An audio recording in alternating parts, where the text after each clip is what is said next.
What if I told you the next world war may not start with a nuclear bomb but with a drone strike in the Middle East?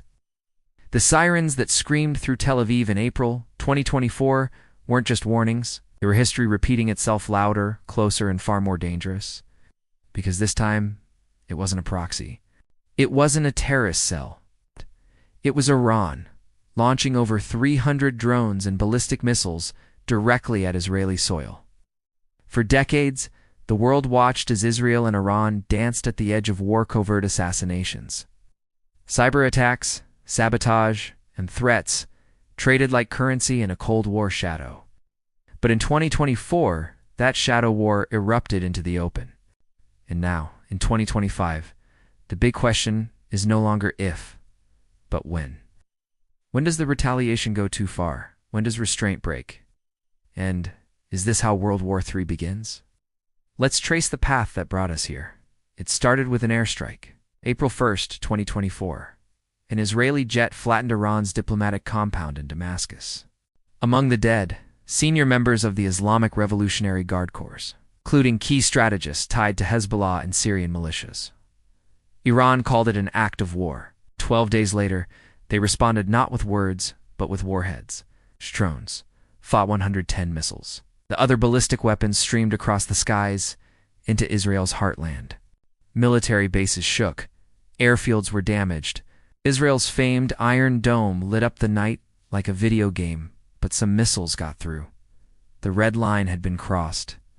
Israel struck back fast. Fighter jets tore through Iranian airspace, targeting radar sites and sensitive military infrastructure near Isfahan, a city dangerously close to Iran's nuclear facilities. It was a message. We can reach you anytime, anywhere. But after all the fire and smoke, after the bombings, the threats, the alerts, something strange happened. Both sides paused.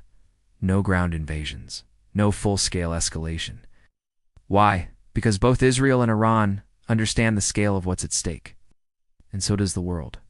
If this conflict tips into total war, it won't stay regional.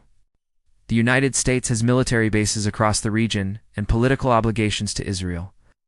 Iran is tied closely to Russia and China, both eager to challenge U.S. dominance without direct confrontation.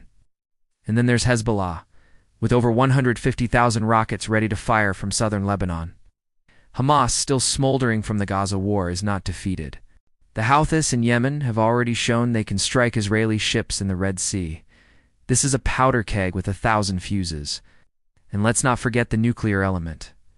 Iran has been enriching uranium to levels dangerously close to weapons grade. Israeli intelligence believes Iran is within months, maybe weeks, of building a usable nuclear bomb.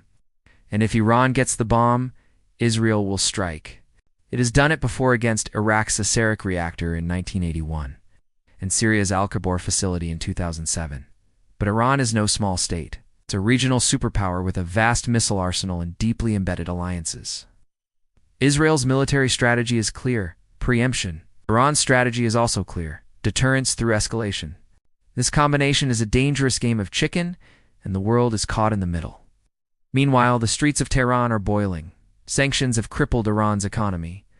Inflation is crushing families. Water is scarce. The hardline regime continues to invest in regional warfare instead of internal stability. The people are angry. Protests erupt. Yet the regime presses forward because for them, fighting Israel isn't just policy. It's ideology, it's survival. In Israel, life continues under the buzz of drones and the constant threat of rockets. Cities run bomb drills like clockwork. Every explosion on the horizon triggers PTSD from past wars. Yet the Israeli government, led by increasingly hardline politicians, shows no sign of backing down. For them, a nuclear Iran is not a red line, it's an existential one.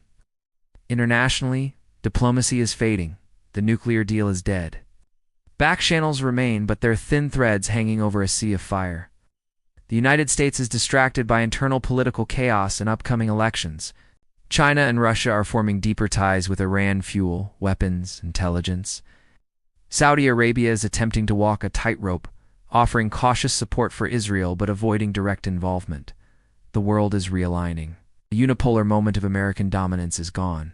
The Middle East is once again the chessboard, where the next global conflict could erupt. But this isn't just about missiles and maps. This is about humanity. Children in Israel are learning to run to bomb shelters instead of playgrounds. Families in Iran wonder if the next explosion will reach their street. Soldiers on both sides are waiting, weapons loaded, nerves frayed. Every drone strike, every cyberattack, every assassination raises the stakes. One mistake. One misfire. One decision too far. The world may witness something it hasn't seen since 1945. Nuclear fire. So where do we go from here? Can diplomacy still work? Can Bakshanal still calm this firestorm? Or have we already stepped too close to the edge? Because the next strike might not just destroy a military base. It could trigger a domino effect across nations. If Israel feels threatened enough, if Iran feels cornered enough, the outcome won't be regional. It will be global. The world powers might not want a world war, but history tells us wars don't wait for permission. And sometimes wars begin not with declarations, but with sirens in the night.